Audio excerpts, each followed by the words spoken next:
Good to go. Thank you all. Thank you.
I'm good to start whenever I have the 1AC ready.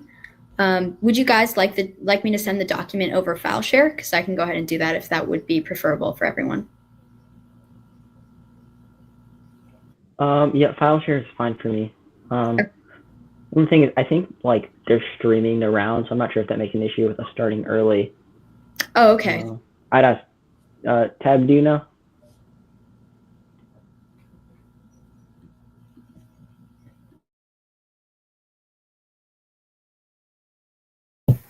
What was the question? I think that they're streaming the round, so I'm not sure if that conflicts with us like starting early. I just want to make sure we don't like. Oh, I don't know. The tab person earlier said that we can start whenever we're all ready. All right, Tab just came into the chat and said, "This is the live stream, and we are live now." So I think we're good to go. All right. Okay, cool. Just let me pull it up.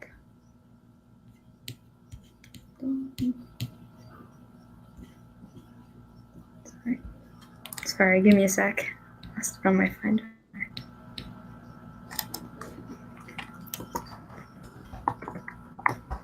Okay.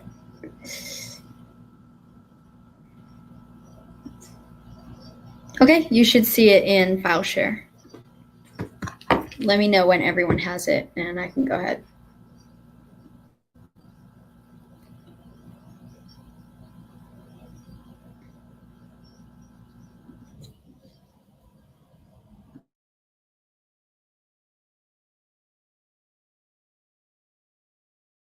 Okay, opponent, do you have it open?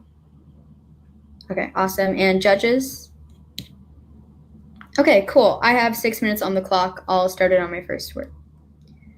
My name is Ananya Pradhan, and I affirm the resolution. Resolved, radicalism is preferable to incrementalism to achieve social justice. My value is social justice, which describes pursuit of a more fundamentally fair social and economic order, U.S. legal ND. All individuals are entitled to impartial treatment. Social justice prevents human rights abuses based on equality and equal opportunity, including social, economic, and cultural rights, standard of living, right to work, right to education, and right to enjoy their own religion, language, and culture. And my value criterion is utilitarianism. We must maximize expected well-being for the most people. That is government and policy obligation. They can't act for individuals, and it is the most objective framework for this debate round based on biological factors of pleasure and pain. Let us define radicalism. It is an uncompromising progressive agenda that seeks to fundamentally change unjust systems of power in favor of a more fair, equitable, democratic order. It's not violent or against reformism, but it does require a commitment to overthrowing unjust structures. Literature 17. Radicalism is older than extremism, undergone changes of meaning, more reformism than extremism, whose violence radicals rejected. Academic consensus of radicalism. Radicalism refers to a doctrine favoring collective freedom, emancipation from hierarchically structured societies, advocating political change against the establishment towards democracy. Next, COVID has revealed the fundamental insecurity of the modern corporate economy. The combined force of civil unrest, right-wing mobilization, and economic insecurity have created a unique opportunity for radical politics. Mason 20. Black Death started a process of economic change that brought an end to the feudal system and triggered capitalism. Today, capitalism faces its own nightmare. COVID-19 has an impact on a much more fragile geopolitical order gripped with climate change. First, the shut of daily life. Second, significant damage to the reputations of governments who denied the crises. And third, a slump in consumer spending, which is certain to provoke the deepest recession in living memory. Politicians reassure voters that the real economy is sound, but that is over-optimistic. Trade and finance systems are complex, which means that they are fragile. Assets are complicated IOUs. Those IOUs become worthless and the financial system has to bail out. So are we going to do this with a clear vision of the society that emerges on the other side, or with the intent to revive a system that has just broken down? The modern corporate economy is unsustainable. The endless march for limitless growth will destroy the planet, cause global warming, species extinction, and devastating resource shortages that make the world's most vulnerable perilous. Stewart 21. We see severe tipping point, biodiversity losses, unprecedented. Humans depend upon ecosystems. Economic growth is a root driver of the climate and biodiversity crises. Emissions reductions occurred during recession. Current use surpasses the Earth's biophysical limits. Entropy law illustrated the thermodynamic impossibility of growth trajectory. Even innovation indicates a catastrophic outcome. False solutions, carbon pricing, renewable energy, geoengineering. Regardless of efficiency, emissions increased. Renewables assume 1 unit will displace fossil energy, but renewables have a much lower EROEI. Geoengineering is ineffective and unproven, requiring 3 times India for bioenergy, risks ozone hole, acid rain, and pollution. But now is the best chance that the left has, using radical politics to capitalize on the institutional and economic weaknesses after COVID, creates the best chance for a more fundamentally equal and fair economy. Oregon 20. The neoliberal imagination, the status quo returns with new vigor. The interventionist right-wing state could usher in a new era of state-led capitalism that leaves workers to die while failing to address environmental catastrophes. This is itself a product of a system that has privileged the few over the many. We need to shift from a mode of reaction to a mode of invention. Measures to provide relief are not auguries of a progressive future. They are expressions of a system structurally incapable of coping with calamity, redressing their underlying causes. So response must be to unwind the structures of global inequality towards a recovery that is sustainable. Demand to restore the work week incrementally. The benefits strengthen the bargaining power of workers. The UBD offers a progressive pathway that we share in the benefits of innovation. Digital organizing overcomes limitations and brings diverse voices into one space, creating highly local networks of solidarity. Our economic and political institutions in tatters. Not a moment for soft demands. Return to normal exposes the establishment as hopelessly naive, and the word crisis denotes a turning point, a point of no return, our last chance to radically transform our economies to slow climate and environmental breakdown. This is our one shot to envision the end of capitalism, to build strategies to dismantle it, and to put humanity on a course towards justice and solidarity. Incrementalism is no longer an option. First, corporate influence in politics, increasing police brutality, corruption, the tide of authoritarianism. The only option is to go outside conventional politics for leverage. Hedges 17. Exploitation through the abolition of laws will be unimpeded. Americans who remain passive will be complicit. We are talking 2 to 3 months. That's with massive resistance. Demolish democracy. Power will defund our system, our agents of destruction. It is the beginning of a fascist permanent revolution. The democratic apparatus will be gutted by then. We have to encourage a non-compliant strategy of ungovernability. Courts won't protect us. White supremacists can't separate fantasy from reality. The Nazis began with Jews, and our fanatics are beginning with Muslims. It is impossible to have a rational dialogue with people who view reality through the binary lens of us and them. Acts of resistance, including protests, refusal to give Trump a list of employees. It is not accidental that Trump went after Standing Rock. We have the power to make a country ungovernable. If we do not dismantle corporate power, we will never stop fascism's seduction of the white working class. Now is the time not to cooperate. Now is the time to shut down systems of power. The fanatics are moving with lightning speed. And statistics favor radicalism. Even if people's ideas are progressive, their preferences have zero impact on legislative outcomes. Only direct pressure solves. One of the only interest groups that works is organized labor, so everyone should get on board. Gillenton, page 14. We've been able to produce some striking findings. The preferences of the average American appear to have only a minuscule, near zero, statistically non-significant impact upon public policy. Nor do interest groups substitute for direct influence. A few groups, particularly labor unions, represent citizens' views, but the interest group system as a whole does not. The most influential business groups are negatively related to citizens' wishes, but the preferences of economic elites have far more independent impact. The majority does not rule. When a majority of citizens disagrees with elites, they lose. America's claims to being a democratic society are seriously threatened. I'm open for cross-examination. All right. Let's see my time ready. Judges ready? All right. With that, let's begin.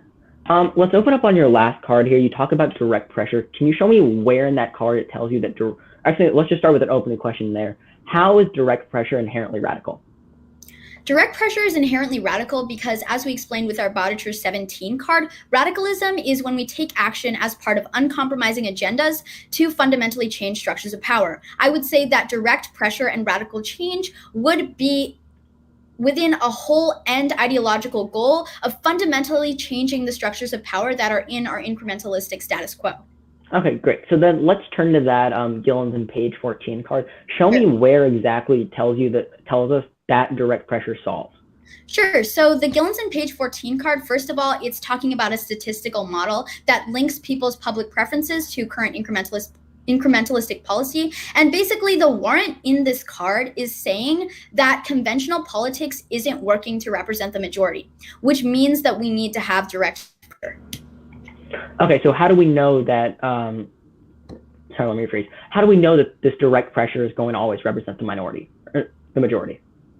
Well, first of all, one thing that we know for sure statistically is that our conventional politics that we have right now aren't representing the majority. And we give the solid example of, for example, Standing Rock, which was a series of nonviolent protests that also critiqued structures of colonialism and capitalism while representing the desires of the indigenous populations who were impacted by the unsustainability of the Dakota pipelines. Okay, so great. Now let's turn to this point about capitalism here. So let's say we take radical action and uproot the status quo. What's the alternative? The alternative is a more democratically socioeconomic order. So what's the economic system we're changing? So we're not implementing any policy. The affirmative has to defend radicalism as a preferable political ideology. So we give examples of things that radicalism could do in order to shift the economic order, like a UBD, an incremental work week, as well as talking about protests like Standing Rock. We don't have a specific policy that we're implementing or a specific order which we envision, but we envision it to be more socialist than what we have now. Okay, so then my question is, if let's say we uproot the status quo of the capital system, what do we do in that moment of time when there is no economic system? Is there chaos? What's the plan? Sorry, can you rephrase your question? Sure. So I'm asking, when we completely uproot the status quo in the capitalist system, what do we do when everything that is a part of the status quo is instantly uprooted? How do we allow for people to adjust? I would say that the action taken would be a transition towards a socialistic economy, and I would say that there would be great public support from the electorate, and I think that it would be easier to transition. All right, that's time. I'll take 2 minutes of prep starting now.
All right, that's my time. And then just judges a quick roadmap for how the speech will go. I'm just going to go neg af. And with that, just get everything loaded. Is everyone ready? Let's begin now. I stand to negate the resolution resolved. Radicalism is preferable to incrementalism to achieve social justice. Let's begin with two counter definitions. First, radicalism is defined by Oxford Dictionary as the beliefs or actions of people who advocate through or complete social reform. Social justice is defined by Oxford Dictionary as justice in terms of distribution of wealth, opportunities, and privileges within a society. Ultimately, you want to be preferring this definition of radicalism because my opponent's definition of radicalism simply gives her too much ground. When we talk about radicalism, we're looking at the beliefs or actions. Now let's move on. The criterion and premise debate, I have the same criterion as my opponent, same and premise where we're talking about social justice and utilitarianism. Contention 1 is that incrementalism is the most pragmatic choice for social change. Subpoint A is clear that incrementalism is the most pragmatic choice for minorities. True transformation must be holistic, including policy changes and cultural shifts. It must also appear in budgets, agencies, and institutions. But challenges arise where the values of the American population divert. What happens? How do you get this country to see dignity and humanity of everyone as a responsibility? Incrementalism has long been a tactic in organizations' slow struggle to demand for the promises of social contract for Black, Brown, and Indigenous people. Knowing change comes incrementally and fighting for incremental change are two different things. Subpoint B is that incrementalism leads to long-term pragmatic change. Incrementalism acknowledges that the decision-making process can fail to bring forward any kind of decision as a result of diverging interests. Therefore, agreeing on small policy adjustments is often superior to insisting on large reform that cannot find a majority. A good policy is one that is agreed upon. Therefore, major reforms and encompassing overhauls of the status quo are usually so much more difficult to adopt than smaller changes. Incrementalism takes into account policy goals that are often disputed and can be brought into consistent ranking order. The impact is clear that pragmatic incremental policy would have stopped COVID, Argwal in 21. Pandemic policy is also economic policy, as there are no durable end to the economic crisis without an end to the health crisis. Building on existing initiatives, pragmatic actions at the national and multilateral level are needed to exponentially defeat the pandemic. Contention 2 is that incrementalism is crucial for achieving health equity. Subpoint A is that incrementalism is preferable when we engage public health. Sandro in 20. How does public health move from a field concerned with core functions of disease control and prevention to one that is seen and engaged in businesses of creating social structure and generate healthy populations? We need to marry our radical vision with an incremental approach that recognizes the complexity of the task at hand. It is a set of complex, powerful forces that create health. These forces have each structure of creating them as the way that they are, as if we are to go to public health to aspire to work those within the area for decades. Subpoint B. Incrementalism is key when we dismantle unjust structures of healthcare, says Winsley in 21. Incremental reforms to undermine or transform fixtures to be a step forward, perhaps regardless of their immediate impacts on coverage. To deal with both the necessity of transforming our healthcare system and the apparent impossibility of doing so, we believe that health law and policy develop a strategy for confrontational incrementalism, a method for identifying incremental reforms that challenge, displace, or transcend the regressive fixtures that we have described. The impact is clear that health equity is essential to life, thus upholding utilitarianism. Geller in 2017. Health equity could have produced national security and other benefits for the nation. Health is the ability to lead a healthy and productive life. With this, let's move on to the affirmative case. Let's start on her warrant and this entire contention and her arguments here, talking about how COVID has created a unique stance for radicalism. Actually, sorry, let's begin with an overview. Judges, you're voting neg today because we give you a real path forward to a better future. While the app talks about how bad the status quo is, she never tells us how to solve it or what the future will look like. The implications of this is you have nothing reliable to vote on. She tells us that people want radical change and that COVID creates setting for radicalism, but no evidence that it can or will succeed.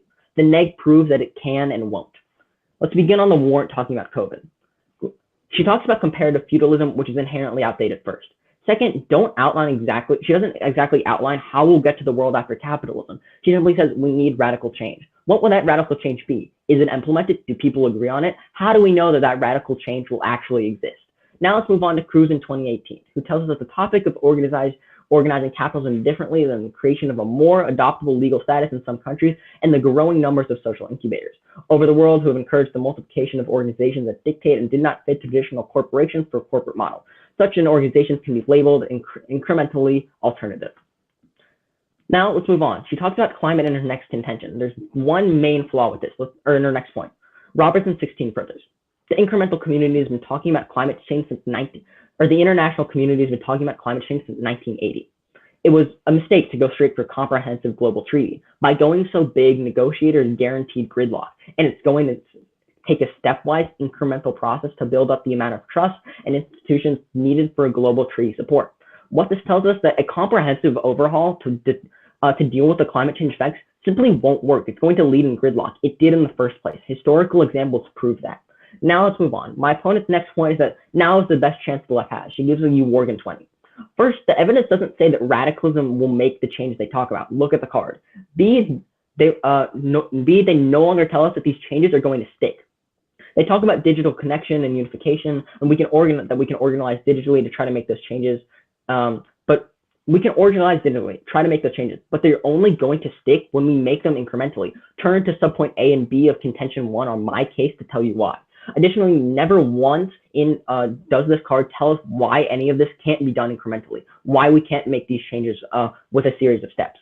Next, go to Hedges 17, where she provides no other alternative, and you have to work within this. And next, if we want to truly uproot a capitalist system, you need to work within that system to succeed. Lobbyists and other activists are going to prevail. She again doesn't show us that radical change is going to succeed. Next, turn to her last card. She tells you Gillen and Page in 14. Even if people prefer radicalism, it doesn't show up in a political system. She gives you no solvency for this. This card doesn't tell us, 1, that direct pressure is inherently radical, and 2, that direct pressure solves. 3, even if she didn't even mention, the card doesn't mention direct pressure in the first place. Ultimately, judges, when you look at your flow here, it comes down to one crucial idea, and that idea is whether or not something is practical and preferable. As I give you on contention 1, the most practical action, the action that we can guarantee is going to be the most probable to work, is going to be an incrementalist action. Sure, these radical ideas that the affirmative gives you may be great in theory. Are they implementable? Can we actually contribute to a sustainable change radically? And the answer to that question is no. Turn to all of the examples of why incrementalism does this better, and next look to the affirmative case. There's no examples of how she solves. I stand ready for cross. Thank you. Okay, just before we start cross, I just wanted to clarify, is the doc in file share? Because I don't see it. Oh, no, I can send it to you. Okay, thank you.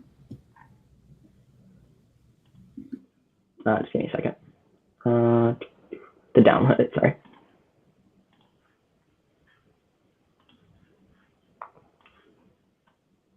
All right, should be in. And if you need any of the cards that I use, I can send them to you. Just let me know. Okay, awesome. I just got it. So if judges and opponent are ready, I can go ahead and start cross. Okay, awesome. I'll start that now. Okay, so what exact incremental policies are going to be used for health equity for your second contention? Sure. If you need, are you guys asking for an example here?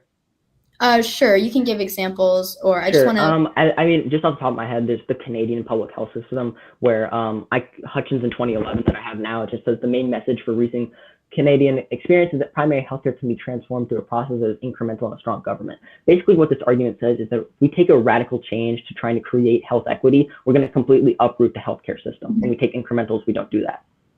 Okay, got it. And then your first contention about how incrementalism is the most pragmatic choice. We've had incrementalism for the past 3 decades as the main form of policymaking.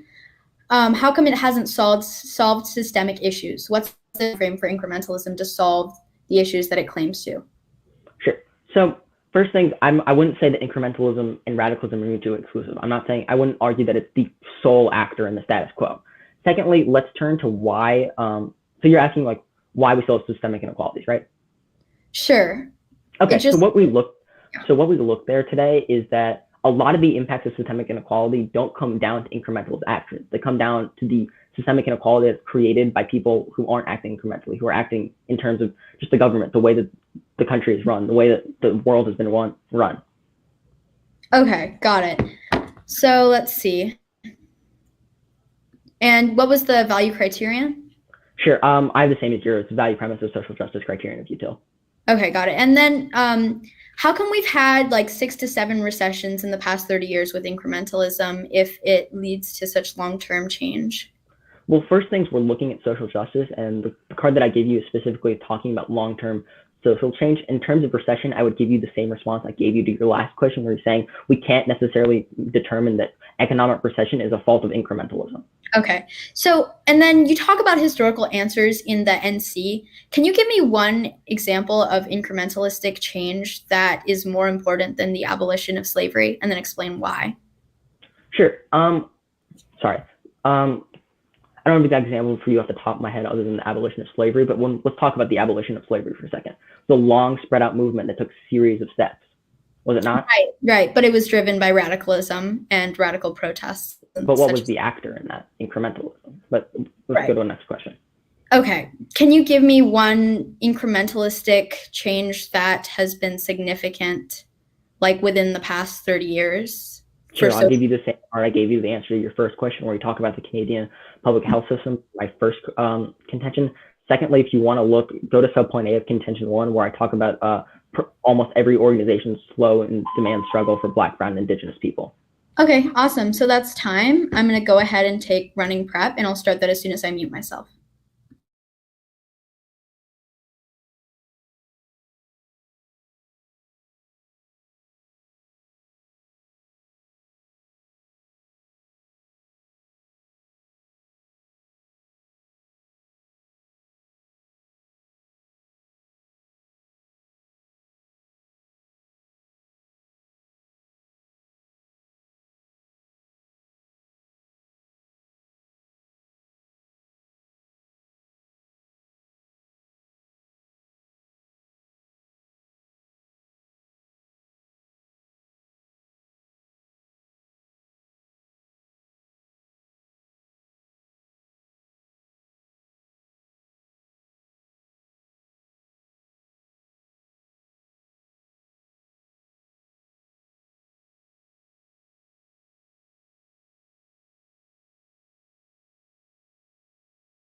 I have 2 minutes and 10 seconds of prep left.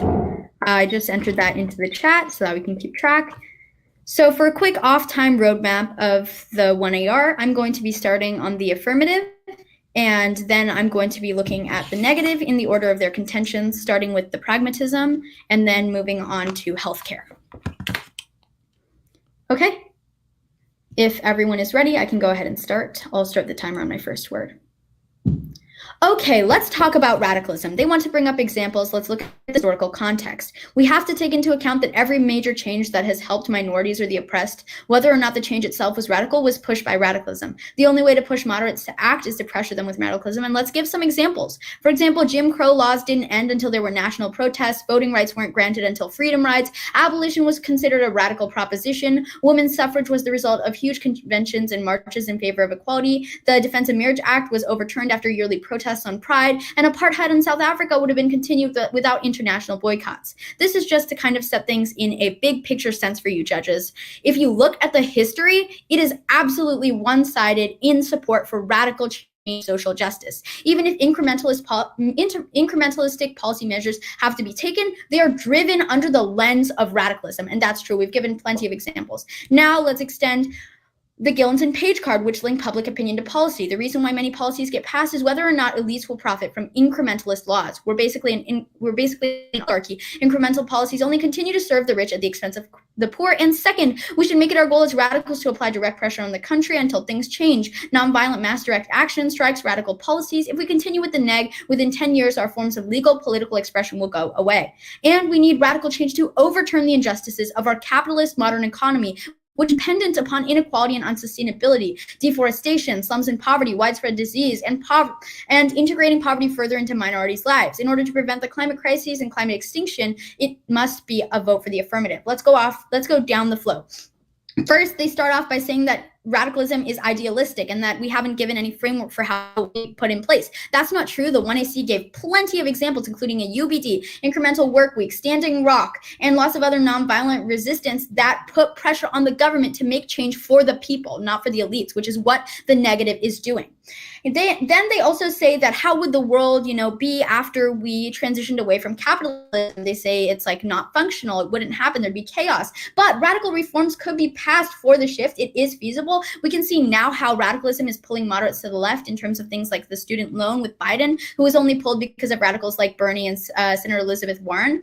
And then they have this Robert 16 card. This card just says radical policy doesn't work. About how incrementalism would work better, and the warrant of the card is wrong. The international community agrees that the Kyoto Protocol, which resulted in countries no longer emitting aerosols, which fixed a hole in the ozone layer, which proves international consensus is possible. And then also, let's go on to the negative. So first, for their pragmatism stuff.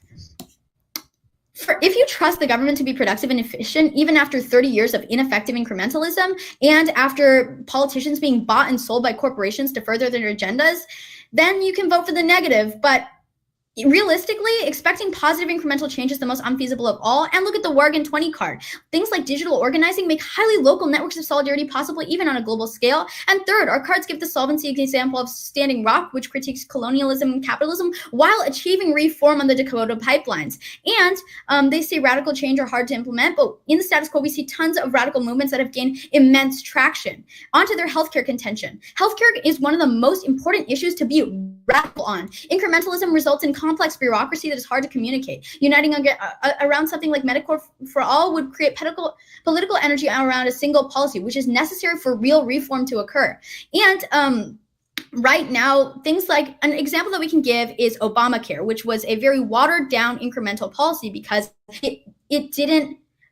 Democrats just gave up on single payer or nationalized healthcare, and instead they tried to compromise with the Republican Party. And that was a huge mistake that was made because of incrementalism. Because first of all, we don't have effective and equitable healthcare with incrementalism. And second of all, it created more polarization. That's time. All right, great speech. I'll take 2 minutes of prep starting now.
All right, that's my prep.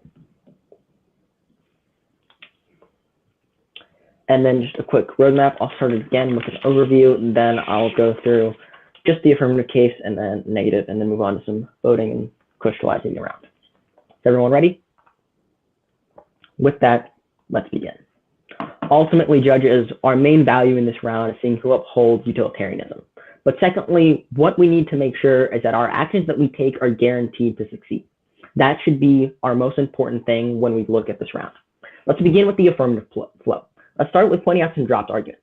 My opponent drops my argument where I talk about her warrant for her entire case, where I tell you that it's based on a feudalism which is outdated. Extend that through. Secondly, go back to the Cruz 28 card or 2018 card, where I specifically tell you that capitalism can be engaged incrementally. Extend that through on your flow. Next, let's move down the flow. My opponent on this part where it's the card where it says now it's the best chance the left has ever had. I had 3 responses. She drops every single one. First, I tell you that this doesn't need to be done radically. Second, she drops the fact that we can have like digital communication and uniqueness, but can be done incrementally. And third, she drops the fact that I tell you that any changes that she proposes won't stick because they're not done incrementally. Extend all 3 of those arguments on your flow. Next, I'd like to point out my opponent says extends her Gillen and Page card, but blatantly ignores the 2 responses that I give you on the flow, where I tell you it doesn't show inherently why she solves, and secondly, it's not inherently radical. Both of those goes unanswered to make this card null in the round. Let's move on.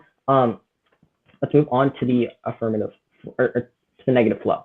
First, my opponent in refutation of contention 1 talks about she uses her digital uniqueness card here, but that card is already null because she drops my responses to it. Don't buy this. Then she says, radical movements created the most change. She names a bunch of radical examples. One main fundamental issue with all of the examples that she names in this round, they were all incremental. Let's take women's suffrage. It took hundreds of years. Let's take LGBTQ rights. It took hundreds of years to achieve. She says that they were all fueled by radicalist ideas, but how were they implemented? Incrementally. We took steps.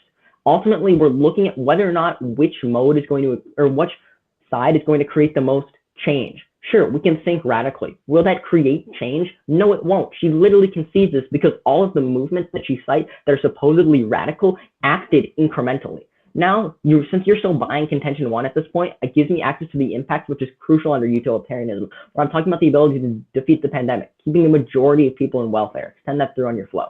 So given that contention 1 is still standing and it can't be picked back up, that's your first voting issue of this round, talking about contention 1, how we're going to lead to more long-term change, how it's going to be more pragmatic for minorities, and how we have to stop COVID.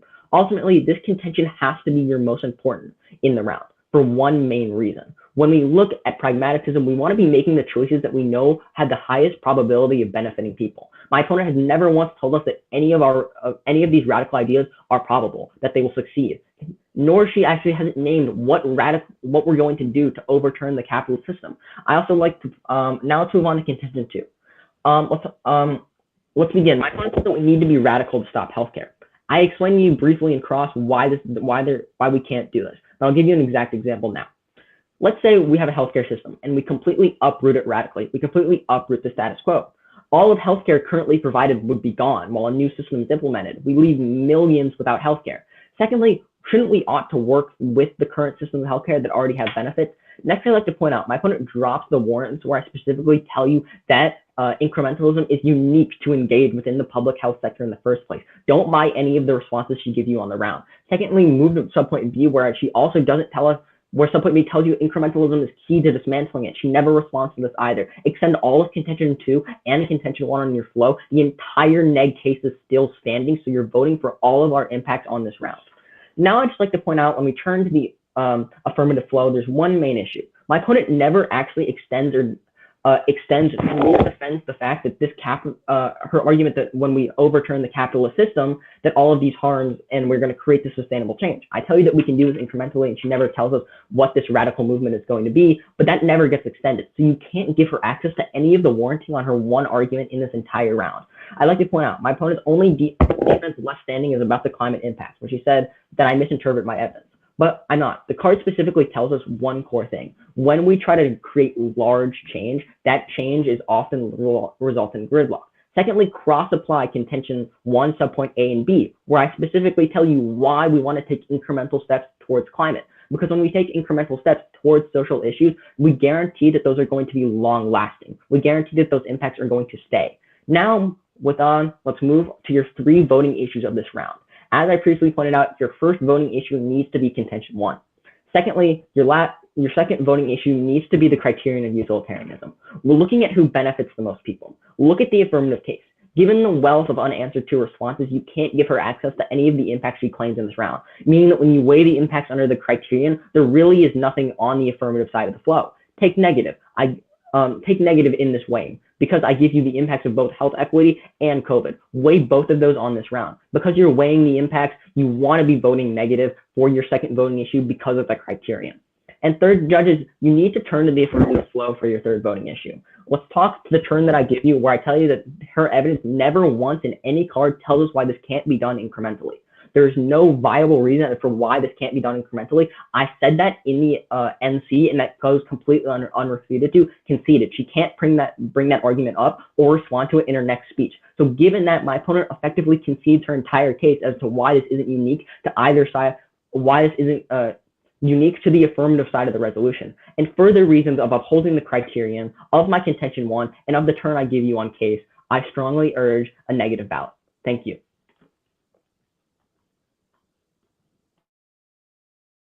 All right, I'm going to go ahead and take my remaining prep time, and I'll start that as soon as I mute myself.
Okay, that's the prep that I'm going to use. So for a quick off-time roadmap, I'm going to start on the affirmative, answer both of the negatives contentions in the order that they were read, and I will end the round on voters. Okay, awesome. If everyone is ready, I can go ahead and start. I've got minutes on the clock. I'll start on my first word now. Okay, so let's address this negative argument that they've been extending throughout the debate, which is a complete misrepresentation of the affirmative. They're saying that radicalism is unrealistic and unfeasible, and we haven't explained at all the framework by which radicalism works to overturn and change the economic order. They say we dropped this. That is not true. Do not buy this just because they said it in the last speech. We've extended throughout the entire debate, even in cross-examination, possible measures which radicalism could implicate, which would be like a UBD, an incremental work week, protests like Standing Rock, which criticize colonialism and capitalism. It's just simply not true. Their main turn on case, that's just not true. We've extended how radicalism would work and outlined the structures. The Stewart 21 card and Mason 20 clearly explain how radical politics will be used now. It is not true that they're unfeasible. Next, Let's talk about historical evidence. They say that all the examples we stated are incrementalist. That is not true. They're all the products of radical organizing. They conceded our Bodicher 17 definition throughout the round, and especially in the NR, which means that it's true that radicalism is the ideological lens by which we have to fundamentally change unjust systems of power. That's what they did with abolition. That's what they did with suffrage. That's what they did with voting rights. That's what they did with the welfare state, which means we're winning both the historical examples and that radicalism can happen. They haven't responded to any of our examples like the UBD, the Work Week, or Standing Rock, our solvency example. Next, they dropped the actual warrants in the Hedges and Gillens and Page card and then claimed that we dropped the refutations from the NC. That's just not true. The Gillens and Page card proves that incrementalism can't work because it doesn't represent what the people want. Statistically, it represents what the rich want at the expense of the poor. That means since we're winning that argument, you can vote on the fact that incrementalism can't be used to achieve social justice specifically because of the fact that in the status quo, it does not help the people.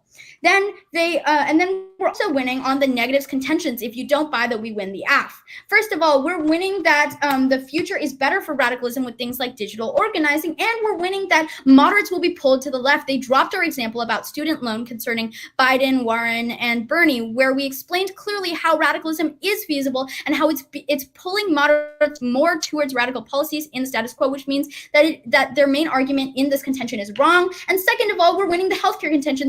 They conceded our Obamacare example, which clearly explains how when Democrats look to incrementalism as a solution to equitable healthcare after they completely bailed out on single-payer services, that's when Republicans took advantage of, the promise of, it sounds safe, compromise, gradual change, but it doesn't actually help the people. The affirmative helps. Instead, the neg worsens their conditions. So we're winning on one case and on both of their contentions. Vote for the side that prevents the climate crisis that happens because our economy.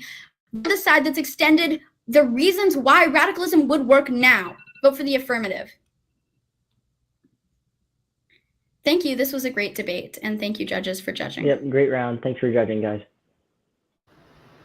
Yeah, great job. Yeah, that was certainly my pleasure to watch. That was outstanding.